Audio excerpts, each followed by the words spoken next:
She's the toughest horse I've ever trained. She's got great physical characteristics. She's the outcross. She's got the race performance. She's a Group 1 winner. She's a star. She's got the attitude. She goes to every dance. She's going to add a lot of value to anyone in Broodmare bound that buys her. She's exactly what the Australian market wants. She is a beautiful mare. She performs every time. She's just a real athlete. All of a sudden we had one of the best racehorses in Australia in our stable.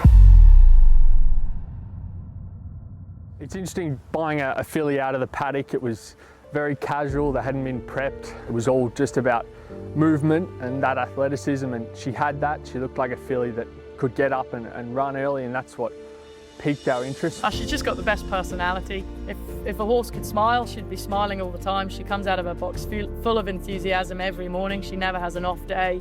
As an early 2-year-old, we sent her up to Queensland to Eagle Farm for her first 2-year-old start, and she was just so professional, went up there, won the race. I thought we certainly had a great filly on our hands. We sent her up for the nudgie to try and qualify for the Magic Millions fillies and mares. Fortunately, that plan came off. Yeah, I knew she was the one to beat. Had James McDonald on, he was keen to partner her, which is always a good sign. And James was just he had a lap full of horse compared to everyone else that was coming off the bridle, and it was just a case of when he was going to press the button and she would explode, and that's exactly what happened. Now, Lady Laguna moved up, struck the front. The fillies and mares is all over. Lady Laguna wins it well. She was a mare in form. It's so often said that once you get them in that sort of form, you've got to make hay while you can, and she was really dominant in the Southern Cross Stakes. Hard to say, and Malkovich fighting out second and third, but Lady Laguna makes it 3 in a row.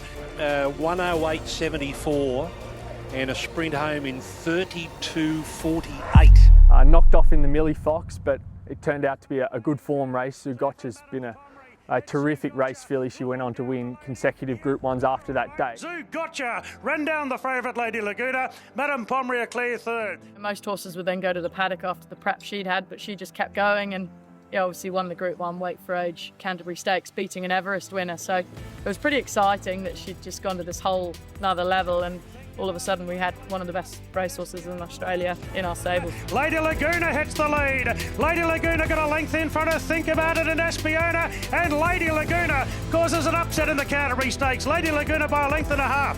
Photo second, Think About It and Espiona.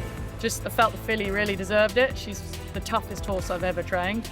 She goes to every dance, she performs every time, and I always felt she deserved to win that Group 1.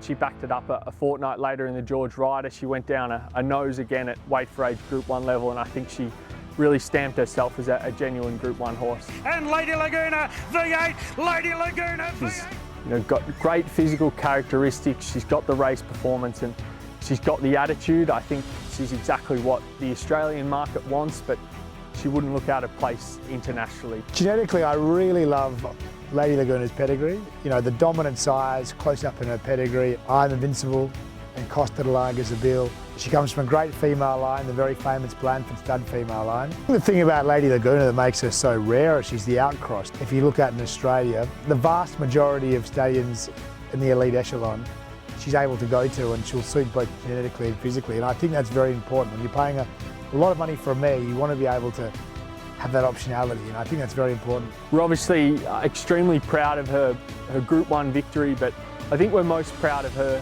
consistency all the way from 2 to 5. She's finished in the top 3 of stakes and feature races on 18 occasions, which I think is a remarkable achievement. She's very, very sound. I think she's the sort of horse that can just keep racing on as a 6- and 7-year-old if the next purchaser wished to do so.